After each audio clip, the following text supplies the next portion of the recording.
Évangile de Jésus-Christ selon saint Matthieu. Jésus disait à ses disciples, « Écoutez ce que veut dire la parabole du semeur. Quand l'homme entend la parole du royaume sans la comprendre, le mauvais survient et s'empare de ce qui est semé dans son cœur. Cet homme, c'est le terrain ensemencé au bord du chemin. Celui qui a reçu la semence sur un sol pierreux, c'est l'homme qui entend la parole et la reçoit aussitôt avec joie. Mais il n'a pas de racine en lui, il est l'homme d'un moment. Quand vient la détresse ou la persécution à cause de la parole, il tombe aussitôt. Celui qui a reçu la semence dans les ronces, c'est l'homme qui entend la parole. Mais les soucis du monde et les séductions de la richesse étouffent la parole, et il ne donne pas de fruits. Celui qui a reçu la semence dans la bonne terre, c'est l'homme qui entend la parole et la comprend. Il porte du fruit à raison de 100 ou 60 ou 30 pour un. C'est aujourd'hui la fête de Sainte Anne et Saint Joachim qui sont les grands-parents du Christ, et donc les parents de la Vierge Marie, la mère de Jésus.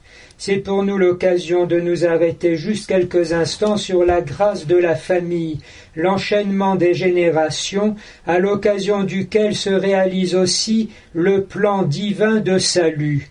Prenons conscience en effet que dans la toute petite Marie, il y a déjà le mystère de l'Immaculée Conception et de cette élection divine avant même la création du monde, qui voit, dans un seul décret de prédestination, le Christ et sa mère et tous ceux qui contribueront en ayant part à ce mystère de rédemption, de salut, en même temps que de révélation de la miséricorde divine.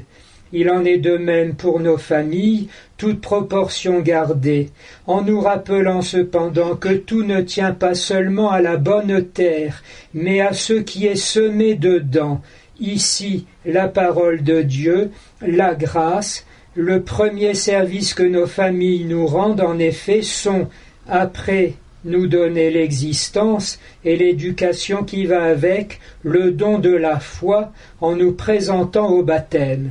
Et on comprend alors que ce n'est pas par la propre sainteté des parents que l'on a des enfants saints, mais par la docilité des uns et des autres à la parole de Dieu dans la Sainte Église, la persévérance dans le troupeau du Christ, une sorte d'entrecroisement en même temps que de juxtaposition de ce qui vient de Dieu, de ce que nous recevons de lui et de ce que nous en faisons.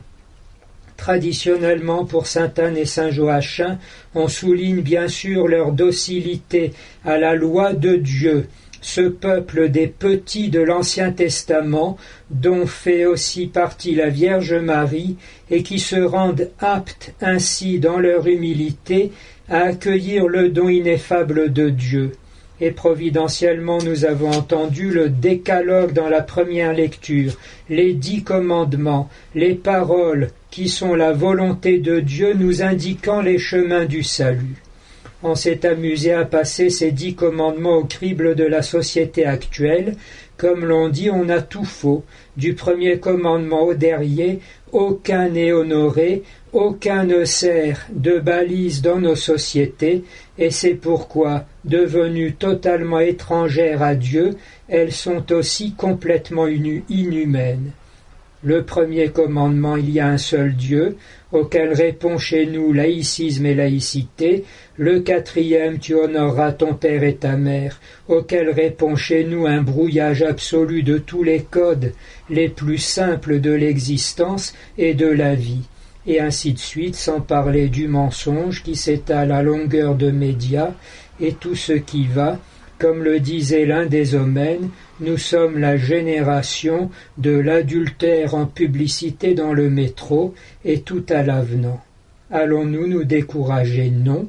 Dieu est Dieu, sa parole n'est pas seulement pour nous condamner, mais surtout pour nous communiquer la force de revenir à lui.